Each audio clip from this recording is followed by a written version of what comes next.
Hey yo, what's going on, y'all? Long time no see. It's your boy Radstow back at it again with another video. This one is gonna be a little bit different. It's just gonna be like a vlog type style video. I don't even know, to be honest. I gotta work on the Tahoe because winter season is coming up and I need a whip to drive in the winter time. No, the new daily is not the daily because it's gonna be the daily if I Anyways, here's the new rear end that's going to be going into the Tahoe. I'll take the cover off later, but I went with a 456 setup. And here went all new with everything in there. The only thing that's old and crusty looking is the outside. Big Hoolig tool is going to be coming over later. We might strip this down and paint it. I've had months to do this, still haven't done it, so probably won't do it. And with that being said, I must move the Tahoe to where the Maxima is. But before I do that, I need to hop into the FRS and get the battery charger out of there so I can jump start the Tahoe while that's running, move the Maxima over so I can move the Tahoe where the Maxima is at so I'm not blocking the... So what I need to do first, unlock the FRS, make sure I grab the Tahoe keys and the Maxima keys. Come in here, grab the jump pack, which is right there. Then gain access to the Tahoe, and on top of that, need to pop the hood. And then we'll come over here with the jump pack. Good rule of thumb, you never want the battery grounded when you're messing with the power. So I'm gonna go ahead, put the power on, and then the ground. That's gonna start jumping the truck. Now that I got that done, I can go ahead and start the Maxima.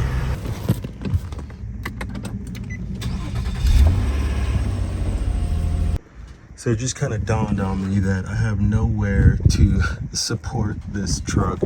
So here's this 3-ton, fully extended, still have a huge gap from the subframe.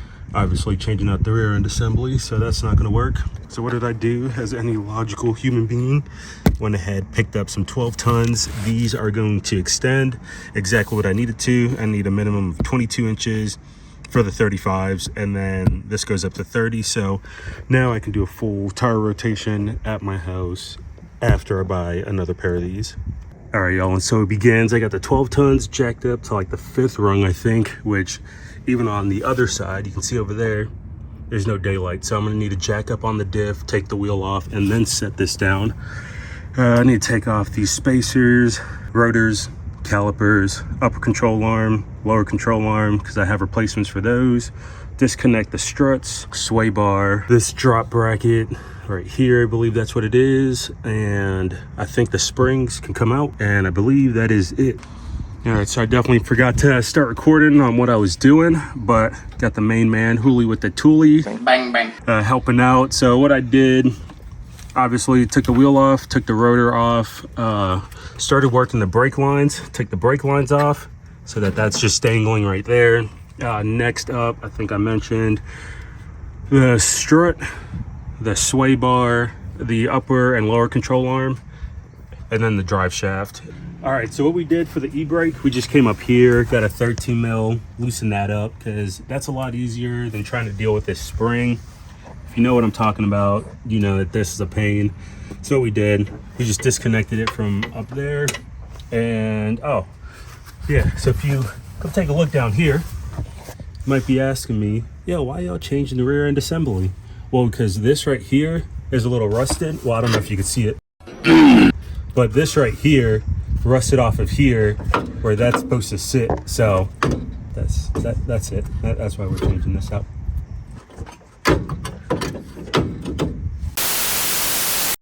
All right, so here we are in the process. So whenever you're taking your rear end assembly out, you're not gonna be able to see this because this is actually supposed to be up there. Let's see, I forgot to buy this bar. So I'm gonna buy that, replace that. I already have replacements for the upper and lower control arms. We have everything done, pretty much separated from the body.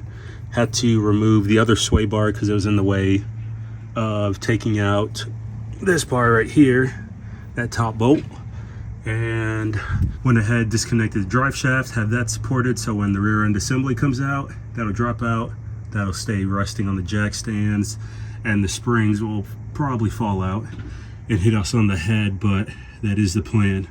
And the moment we've all been waiting for, to see these springs fall out of here. Careful, SpongeBob! Careful, SpongeBob! SpongeBob, careful! Careful, SpongeBob! Careful, SpongeBob! Careful, SpongeBob! Careful, SpongeBob! Yes, sir. Yes, sir, skis. How's it going? Yeah. Trying to take out the U-joint. If you know, you know. We've just been out here jobbing, really trying to put this thing back together, but that U-joint right there, that's gonna be, but after that, smooth sailing. Maybe, I don't know, hopefully. We'll see though. All right, so the rear end assembly is pretty much good to go. I put the bump stops on there, painted all the holes that I drilled out, went over here, drilled this out. Having a little step bit type of thing definitely helps. You're gonna need to drill those two holes right there. As you can see, you got spray paint on there, so nothing rust. And you're also gonna have to drill that hole right there. That one kind of sucks because you can't get it straight on, but if you go at an angle this way, and then you come this way going down, you'll be good. Also, the e-brake cable, just go ahead and disconnect it from the truck side. Way easier than having to like pull this back and then pull the string and then trying to get the cable through there. Trust me, if you don't have to mess with the e-brake shoe or stuff like that, just disconnect it like this from the truck side. Unless your rear end assembly didn't come with the cables, then this is gonna suck. You're gonna need to do this first, and then you can walk that out. Or take apart the whole e-brake, which includes taking out the axles. So do what you want with that, to each their own. Over here we got the drive shaft, taking out the U-joint right here. Big hooly tooly, smack that out. Still pretty warm. You will need one of these or press. If you have one of these, just heat it up until all the grease comes out. Smack it out. Also some PB Blaster and you'll be set. And in complete YouTuber fashion, I forgot to pick up the camera and record what we did. But as you can see, the truck is moved from that side of the driveway to this side of the driveway. Went ahead, put everything back together. I still need to connect the e-brake cables, but for some reason the bracket and where the cables mount to, that's like really far off, so I'm just gonna leave that as is. Went ahead, put in 75W90 into the diff, non-synthetic, just a regular, I think a high performance Valvoline gear oil, so that will be fine for the next 500 miles. And then from there we'll change that. I'm not too sure what we're going to change it to, but we're going to change that. Everything else is good. Need to connect the sway bar. We got new bushings for that. And then the rear end of the Tahoe is done. And then from here, since this is a 4.56 and the front is 4.11, got to change the front diff, so I still have 4-wheel drive, so that's coming up next. Rear diff, front diff, transmission, and then the engine, and then we'll move on to the twin turbos.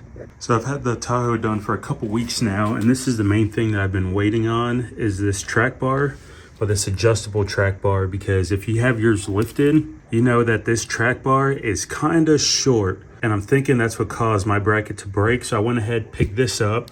It did get a little bit damaged in shipping, but luckily they send you 2 stickers. You can see that one took a little bit of damage. That one I'm gonna toss onto the toolbox. This, I'm gonna go ahead and install this into the Tahoe. And from APOC Industries, they also have a upper and lower control arm kit that I do wanna eventually get. So APOC, hit your boy up, send me out them upper and lower control arms, and let's make something work. I'm gonna take out this track bar. That's gonna be a 21 mil.